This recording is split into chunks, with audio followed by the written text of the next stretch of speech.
Hello बच्चों, welcome to my YouTube channel easy math with Savita ma'am. तो आज जो है हम घात और घातांक के नियमों के विषय में पढ़ेंगे। अगर आपको इस प्रकार के सवालों को करने में कठिनाई होती है तो आज का वीडियो आप पूरा देखिए ताकि जो है आपकी कठिनाइयाँ दूर हो सकें। तो चलिए अपना वीडियो स्टार्ट करते हैं। देखिए घात क्या होती है। घात ये होती है जगह अगर कोई ऐसी संख्या लिखी हुई है ए के ऊपर लिखा हो एम, तो इसका मतलब है ये जो ए है ये क्या है, बेस इंग्लिश में बेस और हिंदी में इसे आधार बोलते हैं, ठीक है। और ये m जो होता है इसको कहते हैं घात या फिर एक्सपोनेंट या फिर पावर, ठीक है।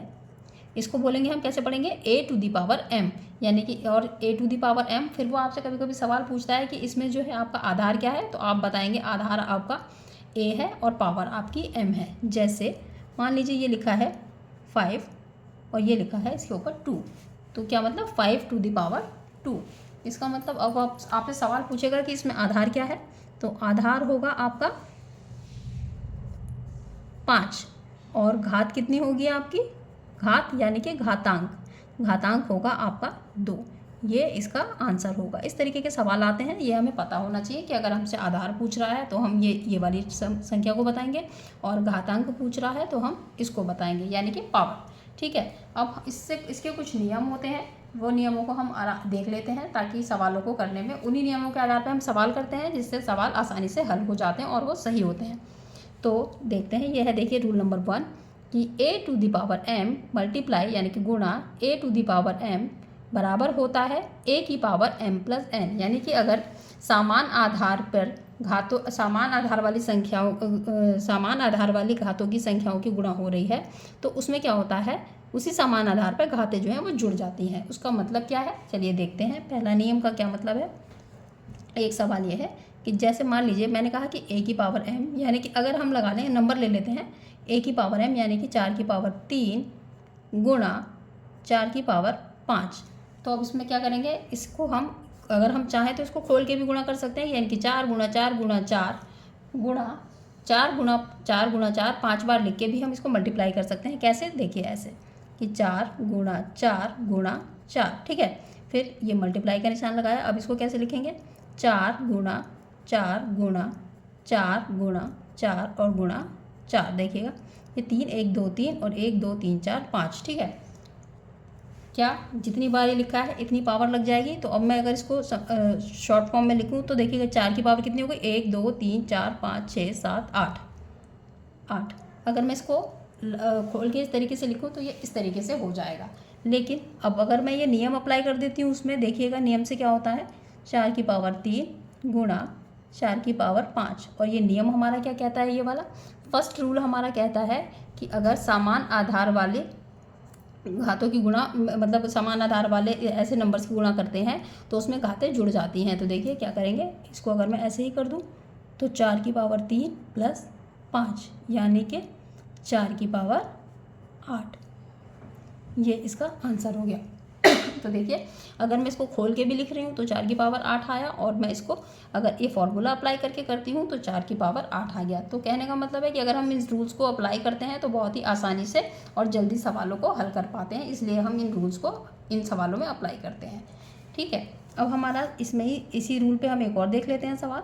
क्या है कि अगर मान लीजिए इस तरीके से -3 की पावर 2 की गुणा हो रही है -3 की पावर 5 से, तो इसका आंसर कैसे निकालेंगे। इसका आंसर निकालेंगे सबसे पहले तो देखिए इसके आधार दोनों के समान हैं और समान आधारों पर क्या होता है, गुणा में घातें जुड़ जाती हैं। तो समान आधार पर गुणा में घातें जुड़ जाती हैं तो समान आधार को ऐसे ही लिख लिया और घातों को हम जोड़ देंगे। फिर ये -3 और ये हो गया आपका 7, ठीक है। ये इसका आंसर हो गया। तो ये मुझे लगता है कि पहला नियम अच्छे से समझ में आ गया होगा कि अगर समान आधार हो तो घातें जो होती हैं वो जुड़ जाती हैं। इस तरीके से नहीं करना पड़ता, फिर हमारा एक ही लाइन में आंसर आ जाता है। अब हमारा दूसरा नियम है कि अगर समान आधार वाले संख्याओं का भाग कर रहे हैं, घातांक वाली संख्याओं की भाग कर रहे हैं तो उसमें घातों का क्या किया जाता है, उसमें घातें घट जाती हैं, ठीक है। तो कैसे, जैसे कि a की पावर m है को भाग कर रहे हैं a की पावर n से, तो उसका उत्तर क्या आएगा, a की पावर m माइनस n, यानी कि जो नीचे वाला जिससे भाग कर रहे होंगे वो घात घट जाएगी, ठीक है। तो अब हम इसको भी देख लेते हैं कैसे अप्लाई करते हैं। क्या सवाल है? सवाल देखिएगा ये है, मान लीजिए कि ये लिखा है 2 की पावर 7 को भाग करना है 2 की पावर 3 से। तो देखिए मैं इसको अगर वैसे इस तरीके से खोल के करूँ तो कैसे करेंगे हम इसको, 2 की पावर 7 बटा 2 की पावर 3 बराबर, अब हम इसको लिख सकते हैं 2 गुणा 2 गुणा 2 गुणा 2 गुणा 2 गुणा, तो कितनी बार? 7 बार। देखिए 1 2 3 4 5 6 और एक बार और, ये 7। और नीचे वाले को लिख लेंगे 2 गुणा 2 गुणा 2, 3 बार हो गया। तो अब हम देखते हैं कि देखिए 1 2 से 1 2 कट गया, 1 2 से 1 2 कट गया और इससे भी ये कट गया, तो ऊपर कितना बचा? 1 2 3 4, यानी कि 2 की पावर 4। ठीक है, तो ये इसका आंसर आ गया। और लेकिन अगर मैं नियम को अप्लाई करूँ तो नियम अप्लाई करने के बाद देखिए किस तरीके से इसको हम आसानी से हल कर सकते हैं। नियम अप्लाई करूँगी अगर मैं, यही है 2 की पावर 7 डिवाइडेड बाय 2 की पावर 3। और अगर मैं नियम अप्लाई करूँ तो उसमें लिखा था कि समान आधार पे घातें घट जाती हैं, तो समान आधार पे घातें घटेंगी। 7 माइनस 3 यानी कि 2 की पावर 4।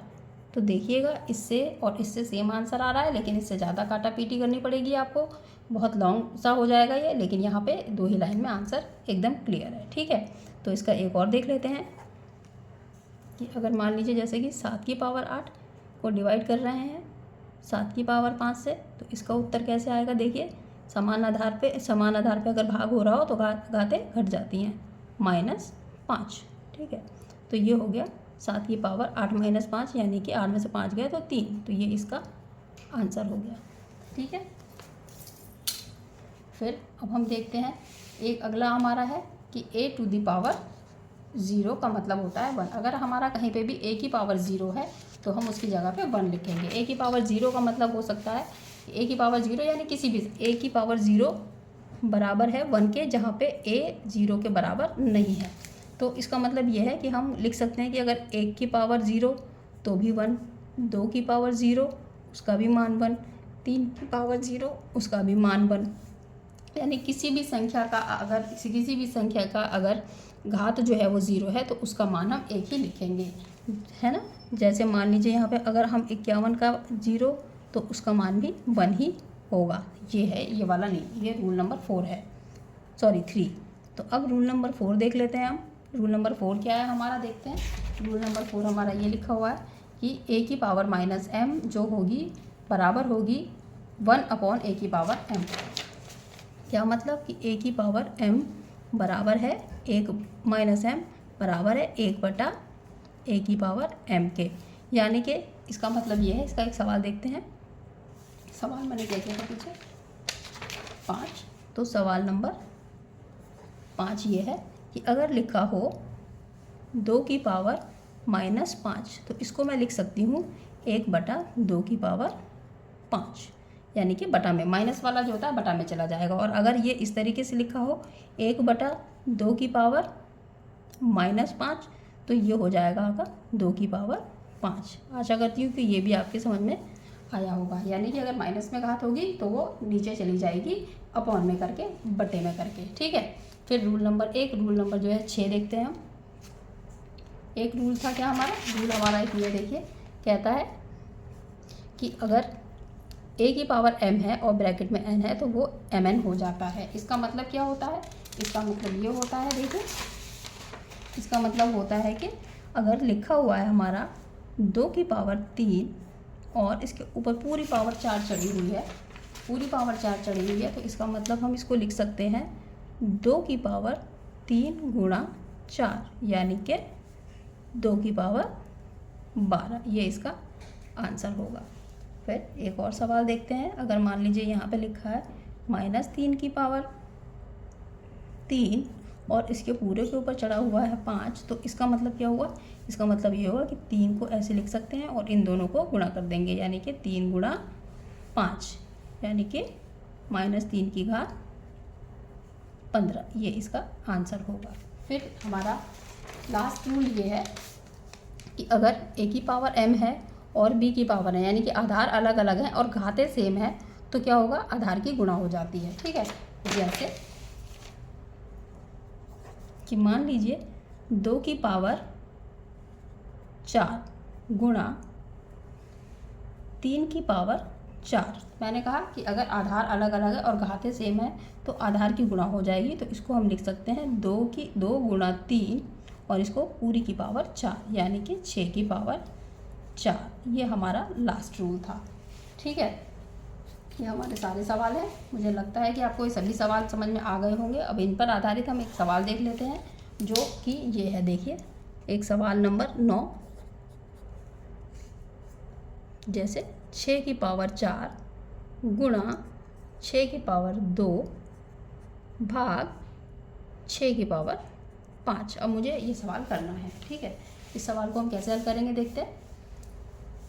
सबसे पहले हम बोडमास रूल के अकॉर्डिंग जो है भाग करेंगे। बोडमास रूल आपको पता ही होगा, बोर्ड और मास, यानी कि पहले ब्रैकेट फिर ऑफ फिर डिवाइड। तो पहले हम इसको हल कर लेते हैं। तो 6 की पावर 4 यहाँ गुणा लगा देते हैं, तो ये हुआ आपका 6 की पावर 2 और बटा 6 की पावर 5। ठीक है, या हम सीधे लिख सकते थे बच्चों। देखिए, हमने अभी पढ़ा था कि 6 की पावर 2 माइनस 6 की पावर 5, ये कितना हो गया 6 की पावर 4 और गुणा ये 2 में से 3 गया तो वो 2 में से 5 गया तो माइनस का 3। ये अब कितना होगा 6 की पावर 4 और मैंने कहा घातें जुड़ जाती हैं और ये माइनस साइन के साथ है तो ये ऐसे। तो ये हो गया 6 की पावर 1 यानी कि 6। इसका आंसर आ गया हमारा ये। तो आशा करती हूँ कि आपको सभी सवाल जो हैं ये घात और घातांक वाले सही से समझ में आ गए होंगे। अगर आपको मेरी वीडियो पसंद आती है तो मेरे चैनल को लाइक और सब्सक्राइब ज़रूर कीजिए। धन्यवाद।